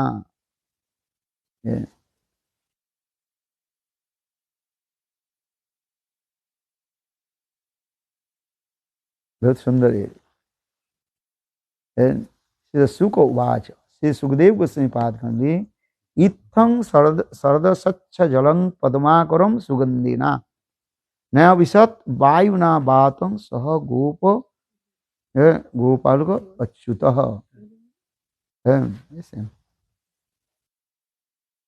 सुखदेव गोस्वामी पाद देखो परीक्षित महाराज के निकट 6 ऋतु की भी वर्णन किया। ऋतु से मतलब सीजन ग्रीष्म वर्षा शरत हेमंत शीत और बसंत, ये 6 ऋतुएं हैं। गोलोक वृंदावन में ये 6 ऋतुएं जो है भगवत सेवा के लिए सदा सर्वदा ही विराजमान होते हैं क्योंकि ये लोग भगवान की अनुगत्य में रहते हैं। भगवान की सेवा के लिए 6 ऋतुएं जो है साक्षात रूप में विराजमान हो रहे हैं। किंतु सुखदेव गोस्वामी परीक्षित महाराज के निकट जब कथा वर्णन करने लगे सारे ऋतुओं की कथा वर्णन करते जा रहे हैं, सारे सीजन की कथा। ग्रीष्म ऋतु की कथा वर्णन किया गर्मी के समय, फिर बरसात ऋतु के वर्णन किया गया ग्रीष्म वर्षा। इसके पश्चात आ रहे शरद ऋतु के वर्णन होते जा रहे हैं। इस शरद ऋतु के जब वर्णन होते जा रहे हैं सुखदेव गोस्वामी पाद अपने को स्थिर कर रख नहीं पाया, इसलिए लिख दिया इत्थं शरद स्वच्छ जलं पद्माकरम सुगंधिना न विशत वायुना बातं सह गोप गोपालक अच्युत। भगवान अच्युत कृष्ण है। इस प्रकार वन विहार यानी गोचारण के लिए प्रवेश कर रहे हैं। कहाँ? वृंदावन में। इसलिए कहते हैं शरत काल आने के साथ ही साथ चित्त निर्मल हो जाता है। बरसात गर्मी के समय अधिक गर्मी होता है ब्रज में, है, किंतु देखो बरसात काल आने के साथ ही साथ वो गर्माई क्या हो जाता है? दूर हो जाता है, कम हो जाता है और धीरे धीरे शीतल हो जाता है। और दूसरी बात, बरसात काल में क्या होता है? नदी नाला जितने भी है सब जल तो भर जाता है, किंतु बरसात के जल से वो नदी नाला ज्यादातर मैला हो जाता है। देखे होंगे नदी के जब बरसात होती है ना, नदी नाला पोखर आदि सरोवर के जल है ब्राउन कलर हो जाता है, मिट्टी आ जाता है सभी। किंतु देखो शरत काल आने के साथ ही साथ और क्या होता है? सारे मैला नीचे चला जाता है और स्वच्छ जल जो ऊपर आ जाता है, निर्मल हो जाता है। और इसमें एक रहस्य भी हो जाता है, रहस्य भी छिपा हुआ है। मिट्टी नीचे चले जाने के साथ ही साथ, अर्थात जल के पानी के नीचे मिट्टी चले जाने के बाद उससे कमल जो है विकसित हो जाते हैं। आज और आकर के वह सरोवर के पंड को क्या करते हैं? अत्यंत सुशोभित कर देते है ना। आज इसलिए कह रहे इत्थं शरदम स्वच्छ जलंग पद्माकरम सुगंधिना, है वह सरोवर आदि वृंदावन के जितने सरोवर आदि जो है कमलों के प्रस्फुटित कमलों के द्वारा वो सुगंधित हो जाता है। चारों तरफ हवा जो है इतने सुगंधित हो, इसलिए वायुना सुगंधिनम, इसलिए पद्माकरम सुगंधिना है। वो कमल प्रस्फुटित होने के साथ ही साथ, विकसित होने के साथ ही साथ और उसके सुगंध के द्वारा सारी तरफ आमोदित हो जाता है। और इस मानो इसके द्वारा कमल क्या करते हैं ना, भ्रमर के जो है आमंत्रित करते हैं। भ्रमर को क्या करते हैं? आमंत्रित करते, आमंत्रण करते हैं, उनको बुलाते हैं। और भ्रमर आकर के उस कमल के सुगंध के जो है मकरंद के जो है आस्वादन करते। ये इस उपमा के द्वारा सुखदेव गोस्वामी पाद ये कहना चाहते हैं। ये अभी तो गोपियों के बारे में कुछ नहीं बोला गया है, किंतु इसी अध्याय में आकर के सुखदेव गोस्वामी पाद गोपियों के बारे में कुछ बोलने के लिए इतने तड़प रहे हैं। इसलिए उन्होंने क्या कि परोक्षवाद, इनडायरेक्टली गोपियों के बारे में बोलना शुरू कर दिया। अर्थात जो गोपियां कृष्ण की मिलन के लिए इतने उत्कंठित हो रही है, अर्थात गोपियों की वैसंधि के पश्चात जब नवयौवन में गोपियां प्रवेश कर रही हैं, गोपियों की सौंदर्य माधुर्य इतने प्रकाशित हुए हैं, उसके मानो स्वयं उपभोग करने के लिए ब्रह्म रूपी कृष्ण अभी विराजमान हो रहे हैं, ये कहना चाहते हैं। किंतु इसके उपमा अलंकार के द्वारा सुखदेव गोस्वामी पाद इसको बोले, क्योंकि श्रीमद् भागवत में जितने भी कथाएं हैं सब कहा जाता है परोक्षवाद कहा जाता है। परोक्षवाद समझते हो? इनडायरेक्ट। डायरेक्ट रूप में कुछ बोलना उसमें माधुर्यता नहीं आता है। जो वस्तु जितना ही परिमाण इनडायरेक्ट रूप में, परोक्ष रूप में बताया जाता है, उनका ही सौंदर्य माधुर्य उतना ही प्रकाशित होता है। आपके नाम नहीं लेकर के आपकी पोशाक परिच्छद आदि के द्वारा जब मैं वर्णन करूं तब सभी लोगों की आंख आपके ऊपर पड़ेगी नहीं का हम कह यहाँ पर ऐसे फलाना ऐसे व्यक्ति बैठा हुआ है, इसके ये कपड़ा है, वो है, वो है, तो सभी लोग देखिए कौन ऐसे कपड़ा पहने हुए है जिस कथा को मैं वर्णन किया है। और यदि आपकी स्वयं नाम ले लिया है तो दूसरी के जो है उतने आकर्षण नहीं रहेगा है। ठीक उसी प्रकार श्री सुखदेव गोस्वामी पाद गोपियों की नाम नहीं लेकर के उनकी सौंदर्य माधुर्य आदि भाव आदि को जो है परोक्ष रूप में व्यक्त कर रहे। इसलिए वास्तव रूप में इसमें जो है कहते हैं इत्थं सरद स्वच्छ जलं पद्माकरम सुगंधिना न विशद वायु न बातों सह गोप गोपालो को अच्युत। ये कृष्ण जब गोचारण के लिए सखाओं के साथ है जाते हैं तो अब देखो उस समय उनके कितने सुंदर उनके रूप है ये वर्णन करते जा रहे हैं।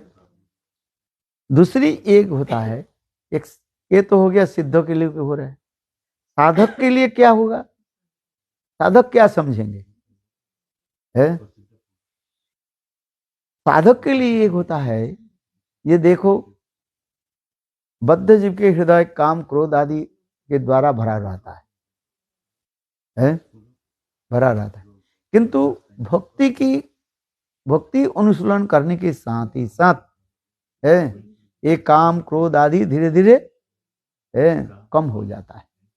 जिस प्रकार बरसात के समय जल वो क्या बोले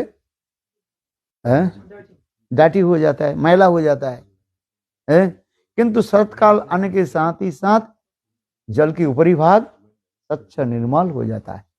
ठीक उसी प्रकार साधक भक्ति अनुशीलन करने के साथ ही साथ उनके चित्त में निर्मलता आ जाता है काम क्रोध आदि धीरे धीरे कम हो जाता है। श्रद्धा आदि किसे लेकर के आसक्ति तब साधक जब पहुंच जाते हैं तो अब धीरे धीरे उनकी काम क्रोध षड रिपु आदि है वो धीरे धीरे क्या हो जाता है कम हो जाता है, चला जाता है। इसके जल जैसे निर्मल हो जाता है सत्काल आने के साथ ही साथ ठीक उसी प्रकार साधक जब भजन करते हैं और धीरे धीरे साधक के हृदय निर्मल होना शुरू हो जाता है और उस निर्मल हृदय में तब भगवान प्रकट होते हैं। यहाँ पर इसलिए सुखदेव गोस्वामी पाद यही कह रहे हैं ये इत्थं सरदम, इसमें दुख कई अर्थ होता है। सरदम सरद है ये अर्थ भी अलग अर्थ हो जाता है। सरदम एक होता है शरत काल है आज और दूसरी है शरत शब्द कहते हैं सौर शब्द निकालता है दो, अर्थात गोपियों की हृदय में जो है कृष्ण मिलन की जो प्रबल जो उत्कंठा है और सहन नहीं हो रहा है जिसे कहते हैं पूर्वराग कहा जाता है। इसलिए श्रीमद् भागवत में सुखदेव गोस्वामी पाद 21 अध्याय में आकर के ये गोपियों की पूर्वराग की कथा यहाँ पर वर्णन हो रहा है। पूर्वराग दो प्रकार की पूर्वराग होता है, एक मिलन के पहले और मिलन के बाद ही पूर्वराग भी होता है। अच्छा इसलिए यहां पर कह रहे हैं कि गोपियां इतने समय तक कृष्ण के साथ स्वच्छंद में मिलन किया, मिले उन लोगों ने किंतु लोक रीति के अनुसार उनकी गोपियों की माता पिता कहने लगे देखो तुम लोग बड़ी हो गई अभी यथेच्छ रूप में कृष्ण के साथ मिलना उचित नहीं है। इसलिए उन लोग उनके माता पिता ने गोपियों के साथ और कृष्ण के साथ अलग कर दिया तुम बालक हो तुम बालिका हो इसलिए तुम लोग अलग अलग रूप में रहो, खेलकूद करो मिक्स नहीं होता है। इंडिया की जो है एक यही होता है जैसे प्राइमरी स्कूल होता है ना, सब प्रकार के साथ समय पढ़ते हैं, प्राइमरी स्कूल में दिखाया जाता है, छोटे छोटे बच्चा बच्चे सब एक साथ में रहते हैं, पढ़ते हैं। और जितने बड़े हो जाते हैं स्कूल में जाते हैं फिर उनकी अलग हो जाते हैं। एक होता है बॉयज स्कूल होता है और एक गर्ल स्कूल होता है, आज समझिए, तो मिक्स नहीं होता है। ये कहते हैं बॉयज स्कूल, लिखा रहता है boys school and girls school. Girls school में केवल बालिका विद्यालय कहा जाता है, लिखा रहता है बालिका विद्यालय है। उसके टीचर भी सब हो गए क्या, सब लेडीज है, ऐसा नहीं। और एक होता है बॉयज स्कूल होता है, और बॉयज स्कूल में सारे टीचर बॉयज माने क्या बोले पुरुष होगा है। और एक स्कूल होता है उसके कहा जाता है क्या, मिक्स्ड होता है, उसके क्या बोलते हैं, को एजुकेशन है, क्या बोलते हैं, ये होता है। अच्छा, जिससे जो विशेष करके जो स्कूल होता है क्या बोलते हैं, मल्टीपर्पज स्कूल होता है ना, है उसमें को एजुकेशन है। चलो, किंतु अभी हम ये देख रहे हैं, ये सुखदेव गोस्वामी यहाँ पर इस श्लोक में कर रहे हैं, अभी गोपियों के क्या कर दिया, अलग कर दिया। किंतु देखो गोपियों के साथ कृष्ण के जो नित्य संबंध होने के नाते कृष्ण विरह उनके सहन नहीं हो रहा है। मिलन तो हुआ था गोपी के साथ, है गोपी और कृष्ण पहले मिलन हुआ, किंतु उनके माता पिता जब कहने लगे तुम लोग ने एजेड हो गया है, बयस हो गया है, इसलिए आप लोग अलग रहो, ये गोपियां कृष्ण विरह और उनके सहन नहीं हो रहा है। यहाँ पर गोपियों की पूर्वराग दिखा रहे हैं, मिलन के बाद और मिलन के पूर्व गोपियों की पूर्वराग दिखाया गया।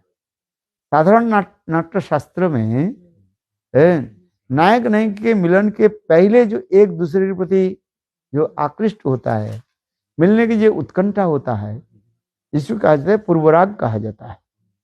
किंतु अपराकृत चित जगत में गोपियों के साथ कृष्ण के जो मिलन आदि दिखाते हैं, वो नित्य होने के नाते उसके मिलन के बाद ही पूर्वराग दिखाते हैं और मिलन के पहले भी पूर्वराग दिखाया जाता है। किंतु ये अपराकृत चित जगत, गोपियों के साथ कृष्ण की जो कथा जो है कोई जड़ जगत नहीं है, ये श्रीमद् भागवत जो है इसमें जितने भी कथा भी कहा गया सब चित जगत की कथा लेकर के सुखदेव गोस्वामी पाद वर्णन कर रहे हैं। ये जड़ जगत की कथा नहीं है, ये जड़ साहित्य नहीं है, ये कोई मटेरियल लिटरेचर नहीं है, ये इसको कहा जाता है अपराकृत काव्य कहा जाता है। एक काव्य होता है, एक महाकाव्य होता है। चलो उससे आगे नहीं जाएंगे। लिटरेचर जो होता है ये ट्रांसेंडेंटल लिटरेचर, श्रीमद् भागवत में जो कुछ भी कहा गया ये सब ट्रांसेंडेंटल लिटरेचर है। अपराकृत काव्य साहित्य दिखाया गया है। साहित्य शब्द का अर्थ क्या होता है, सहृद इति साहित्य का, सहृद समझे समान भावना विशिष्ट होने पर उसे सुहृद कहा जाता है। सुहृद शब्द से कहा जाए साहित्य कहा जाए, सहृद अर्थात यहाँ पर जो है जो कुछ भावना दिखा रहे हैं श्रीमद् भागवत में सब अपराकृत दिव्य लेकर के वर्णन हो रहा है।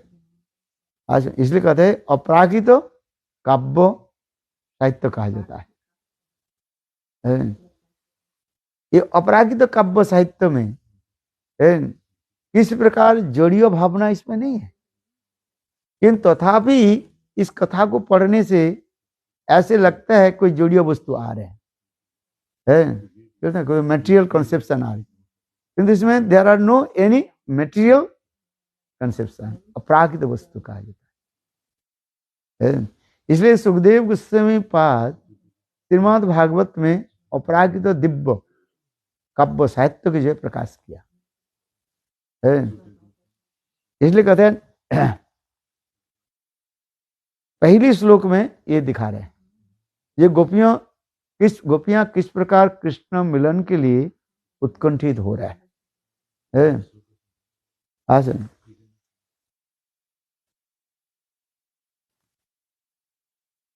है, समय हो गया ना, 9 बजे। हाँ, प्रसाद लेना है, फिर आगे जाना है। एक श्लोक पढ़ करके खत्म कर देता हूँ। कुसुमित वनराजी सुस्मित भृंगम द्विजकूल जुष्ट सरसरितम महेंद्रम मधुपति मधुपति ग्राह्य चार एनगा सह पशुपालक बल कुजुज वेणु। कृष्ण किस प्रकार गोचारण के लिए किस प्रकार वन में प्रवेश कर रहे, वृंदावन में प्रवेश कर रहे हैं, एक काव्यिक भाषा के द्वारा चलो सुखदेव गोस्वामी पाद वर्णन कर रहे हैं। इतने सुंदर कुसुमित वनराज सुस्मृत वृंद, वो सुंदर वृंदावन वन इतने सुंदर फूलों के द्वारा सुसज्जित है। क्योंकि जहां पर स्वयं भगवान ऐश्वर्य पूर्ण भगवान विराजमान है और प्रकृति देवी उनकी सेवा के लिए ही तो अपने को नौछावर करके रखे है। कृष्ण लीला हेरी प्रकृति सुंदरी विस्तारिचे स्वभावने है। चलो भक्तिविनोद ठाकुर इसलिए करते हैं प्रकृति देवी जो है कृष्ण सेवा के लिए ही वृंदावन के इतने सुसज्जित करके रखे। वृंदावन कोई साधारण वस्तु नहीं है। अनंत करोड़ विश्व ब्रह्मांड के जितने भी ऐश्वर्य है, ऑपुलेंस है, वृंदावन की एक धूलि कणा भी है उसके बराबर नहीं होगा। समझ में आया? अनंत करोड़ विश्व ब्रह्मांड के तो भी वैकुंठ जितने वैकुंठ है, एक नहीं है, अनंत करोड़ वैकुंठ जो है, सारे वैकुंठ की ऐश्वर्य को एक तराजू पर रख दो, पल्ले पर रख दो, और वृंदावन की एक धूलि कणा को जो है एक तराजू पर रख दो, बोले तथापि बराबर नहीं होगा।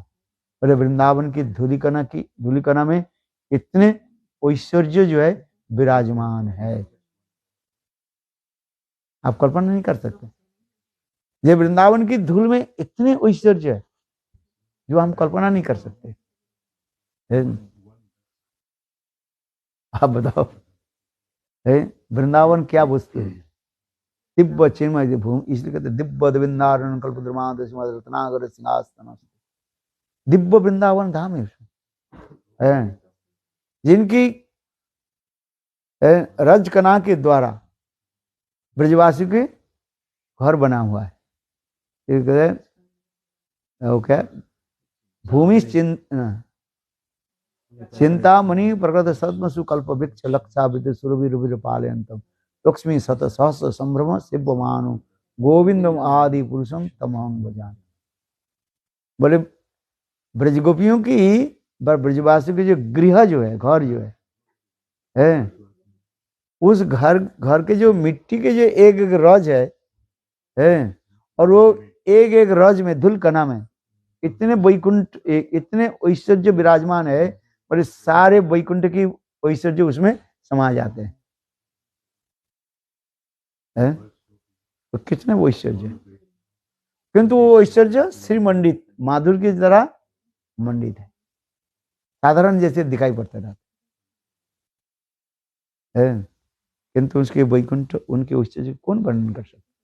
इसलिए ब्रह्म संहिता में कह रहे हैं चिंतामणि प्रकृत सद्म सुकल्प वृक्ष लक्षावृति सुरभिरुभिर पालयंतम लक्ष्मी शत सहस्र संभ्रम शिवमानम गोविंदम आदि पुरुषं तमहं भजामि। चलो जैसे कुसुमित वनराजी सुस्मित भृंग द्विजकूल गुष्ट, वहीं पर जितने भी पशु पक्षी कीड़े मकड़े, यहाँ तक भी पतंग आदि, पतंग समझ लो कीड़े मकड़े जो है वो सब सच्चिदानंदमय कहा जाता है। मानो एक स्वरूप में कृष्ण ही स्वयं ये रूप में प्रकाश किया है। उनके अचिंत्य शक्ति के द्वारा कृष्ण स्वयं एक स्वरूप में ही है वो प्रकाशित हुए है। इसलिए उपनिषद में कह रहे हैं एक हम, मैं तो एक ही हूं, किंतु रस आस्वादन करने के लिए अनेकों स्वरूप में प्रकाशित है। वहीं पर ये भ्रमर आदि कहा जाता है, भ्रमर से भंवरे है, ये और कोई नहीं है, स्वयं कृष्ण के एक एक है प्रकाश के रूप कहा जाता है। स्वयं प्रकाश में प्रकाश आस्वादन है। वहीं पर और कोई नहीं रहता, सब कृष्णमय है। जो दिव्य चक्षु प्राप्त करने वाले ब्रह्मा आदि देवता लोग ये दर्शन करते रहते हैं।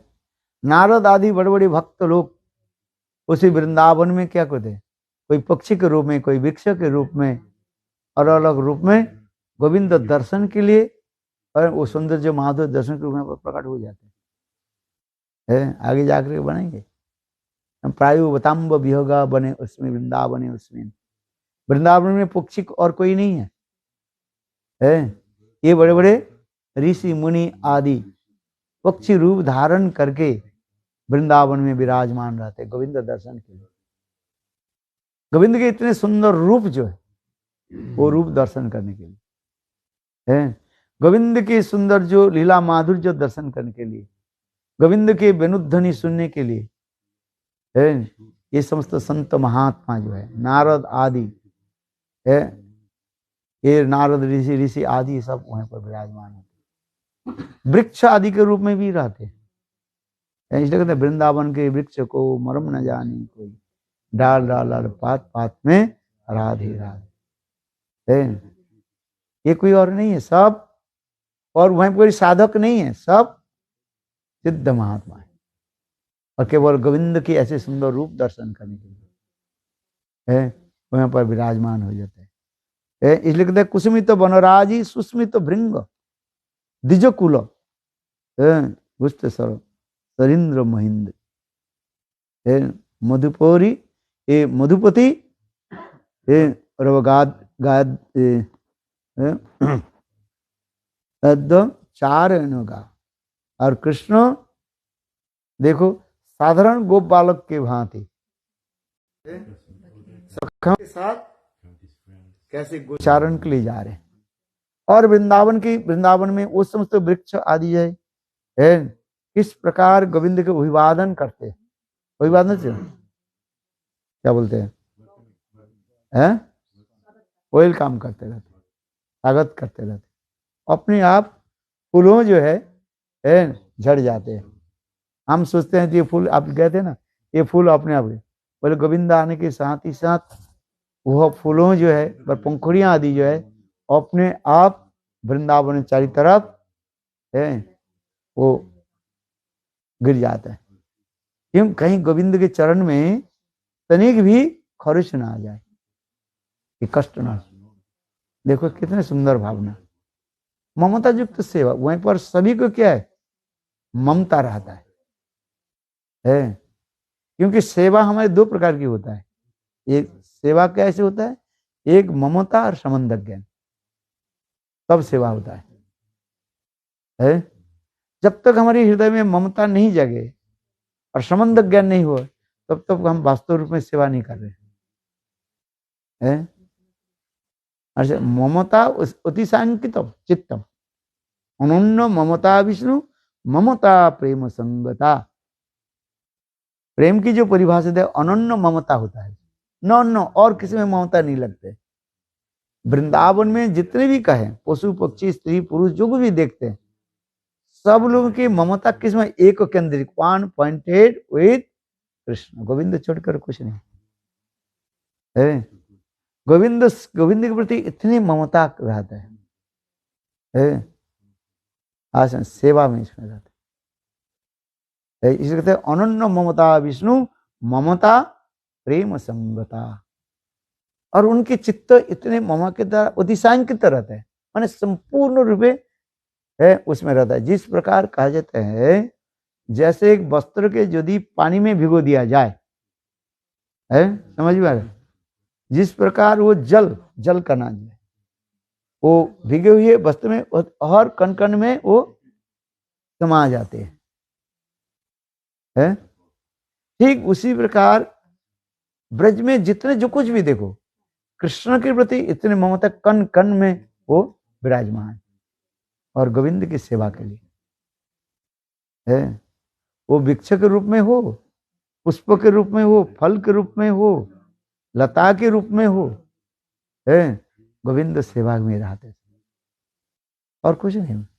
यहाँ तो भी एक बालू कणा जो है सैंड है, हाँ वो कोई साधारण नहीं है। उस देखो गोविंद की सेवा में हो रहा था, देखने में जैसे लगती है सैंड लग रहा है, कर्रा जैसे है, पत्थर जैसे लगता है, किंतु वहां पर नहीं है साहब। हम इस जगत में रहकर उसको वर्णन नहीं कर सकते, ना हम कुछ समझा सकते हैं ना समझ सकते हैं। इसलिए जीव गोस्वामी पादकार है जो जब तक वृंदावन में नहीं पधारे है तो वृंदावन की जो धूल कणा, वृंदावन के पत्थर, वृंदावन की जो लताएं जो है, पशु पक्षी आदि जो है, वृक्ष आदि है, किस प्रकार कृष्ण सेवा में रहते हैं इसलिए उनकी ममता के द्वारा विराजमान रहते हैं। इसलिए यहाँ पर कहते देखो कृष्ण जब वृंदावन में प्रवेश करते रहता है, गोचारण के जाते हैं, भ्रमर भी क्या करते हैं, वही गुनगुन गुनगुन गुनगुन करते हैं। गुनगुन क्या है? कृष्ण की ही स्तुति करते रहते हैं। उदाहरण देते हैं जैसे राजाधिराज महाराज जब राज दरबार में प्रवेश करते हैं तो बंदी लोग क्या करते? बंदी लोग समझते हैं, कुछ लोग होता है वो राजा की जो है अभिवादन करते हैं, राजा की जो है ग्लोरिफिकेशन करते हैं, पुष्प आदि देकर के ग्लोरिफिकेशन करते रहते, उसके बंदी लोग कहा जाए। बंदी शब्द करते प्रिजनर नहीं है, बंदी माने एक प्रकार के गोष्ठी होता है, लोग होता है, वो राजा के स्तुति आदि करके चलते रहते, उनके भी काम, उसके बंदीगण कहा जाता है। हाँ समझे, इतने सुंदर रूप में जो है कृष्ण। उसी प्रकार ये भ्रमर आदि क्या करते हैं, वो बंदीगण की भांति है न, जिसको आप कहते हैं वेलकम पार्टी, चलो जैसे आप सब समझने के प्रयास करो उनके रास्ते है। जैसे विवाह आदि में है, बड़े बड़े आमिर लोग जो विवाह आदि होते हैं ना, शाही लोग जिसको कहा जाता है, उनके इतने करोड़ करोड़ रुपया कहाँ पर खर्च होता है, वो सब भाड़ा करके लोग रखते हैं, सब है भाड़ा समझते हो, रेंट लोग रखते हैं, और उनके द्वारा क्या करते हैं, स्वागत कराते रहते हैं। ये होता है वो। अरे मैं जो बोलते कथा बंद बोलो, चलो समझ, जितने समझ बात है उतने बोलो, बाकी बातचीत मत करो। मेरा ही क्या हो जाता है, डिस्टर्बेंस हो जाता है। वो बंदीगण क्या करता है, स्तुति आदि करते रहते, किंतु अपराकृत चित्त जगत में ये भ्रमर क्या करते हैं, गुनगुन गुनगुन करके कृष्ण के चारों तरफ ऐसे घूमता रहता है, और फिर जाकर के फूलों में जाकर बैठ जाता है, और फिर आ जाता है। मानो जिस प्रकार बंदीगण राजाधिराज महाराज के, एक छत्रपति जो महाराज होते हैं, उनके चरण वंदना जैसे करते हैं, वहीं पर अपराकृत चित्त जगत में वो भ्रमर आदि है कृष्ण की जय उसी प्रकार वंदना करते रहते हैं, और कुछ नहीं, वो कृष्ण की ही गुणगान करते रहते हैं। जैसे आप लोग रामायण में देखोगे, जब रावण जब बैठे ना, रावण जब आते हैं, वो रामानंद सागर जो दिखाते हैं, देखना उसमें है, रावण जब आते हैं तब तो उससे वो जो लोग होता है ना, वो रावण की ही ग्लोरिफिकेशन करते रहते हैं, रावण उसे बहुत प्रसन्न होते हैं। ये प्राचीन काल की राजाओं की जो है रीतियां उसी प्रकार की, और स्वयं भगवान गोविंद तो उसके लिए और क्या बोला जाए है। स्वयं भगवान जब वृंदावन में पधारते हैं, ये भ्रमर आदि और कोई नहीं है, बड़े बड़े सब गंधर्व आर सब है। और ये रूप धारण करके है, भ्रमर के रूप धारण करके मानो गोविंद की सारे लीला कथा वर्णन करते जा रहे हैं। तो सब प्रकार गोविंद की महिमा कीर्तन करते रहते हैं। इसमें जो कार्य है मधुपति अरबगज्जो चारण का कृष्ण जब जाते हैं भ्रमर आदि, इस प्रकार गोविंद की चरण को वंदना करते हुए चलते रहते हैं। आज किंतु कृष्ण सामान्य गोपाल के भांति चलते रहते हैं। ब्रह्मा आदि बड़े बड़े देवता लोग वहां पर आकर के कृष्ण की चरण वंदना करते रहते हैं। बस कृष्ण आगे चलते हैं, ब्रह्मा आदि बड़े बड़े देवता लोग उसके पीछे पीछे हैं, उनके चरण चिन्ह की स्तुति आदि करते रहते हैं। इतने सुंदर, यहाँ पर ध्वज वज्र अंकुश ये समझते 19 प्रकार के चिन्ह विराजमान होते हैं। सखा लोग देख करके कभी कभी डर जाते हैं, कहते अरे ये कौन आते हैं? छाया के भांति देवता लोग के दिखाई पड़ता रहता है, इसलिए सखा लोग डर जाती है। कहीं भगवान की लीला में कहीं प्रकार बाधा न आ जाए, इसलिए देवता लोग फिर अदृश्य हो जाता है। आज जैसे हम लोग कहते हैं भूत आ गया, पिशाच आ गया, किंतु भूत पिशाच नहीं है। वो देवता लोग आकर के गोविंद की चरण वंदना, गोविंद की जय चरण की स्तुति आदि करते रहते। बोलो वृंदावन बिहारी लाल की जय, जय श्री राम। ऐसा मत है। हरे कृष्ण कृष्ण कृष्ण हरे हरे, हरे राम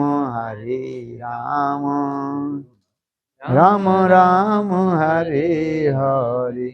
हेलो हरे कृष्ण कृष्ण कृष्ण हरे हरे, हरे राम राम राम। बोलो वृंदावन बिहारी लाल की। अच्छा प्रसाद पाओ फिर चले हैं। कपिल देव, कपिल जी और सब ठीक ठाक है कि नहीं? बहुत अच्छा। हाँ, और दोनों बेटियां ठीक है?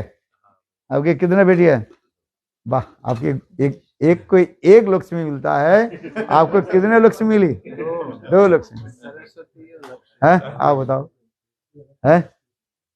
अच्छा है, इंडिया में कहते ना जब बेटी होती है बोले तुम्हारे घर में लक्ष्मी आई, बोलते ना, किंतु बेटा होता है कोई नहीं बोलता है ये तुम्हारे घर में नारायण आए हैं। अरे बोलता है कोई? आप बताओ है? आज समझे बेटियों की महात्मा भी दिखाई। आपके घर में 2 लक्ष्मियां पड़ा प्रकट हो गई, एक नहीं कितने? 2 लक्ष्मी आ गई। वाह है, बढ़िया।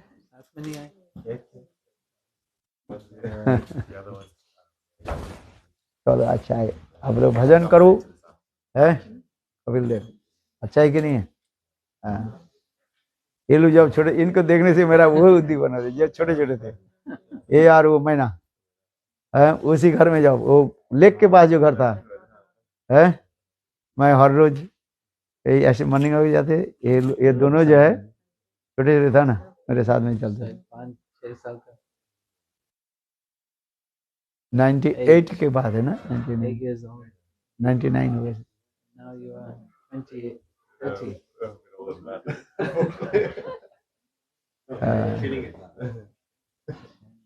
आ जाता है, समय के अनुसार सब बहुत अच्छा।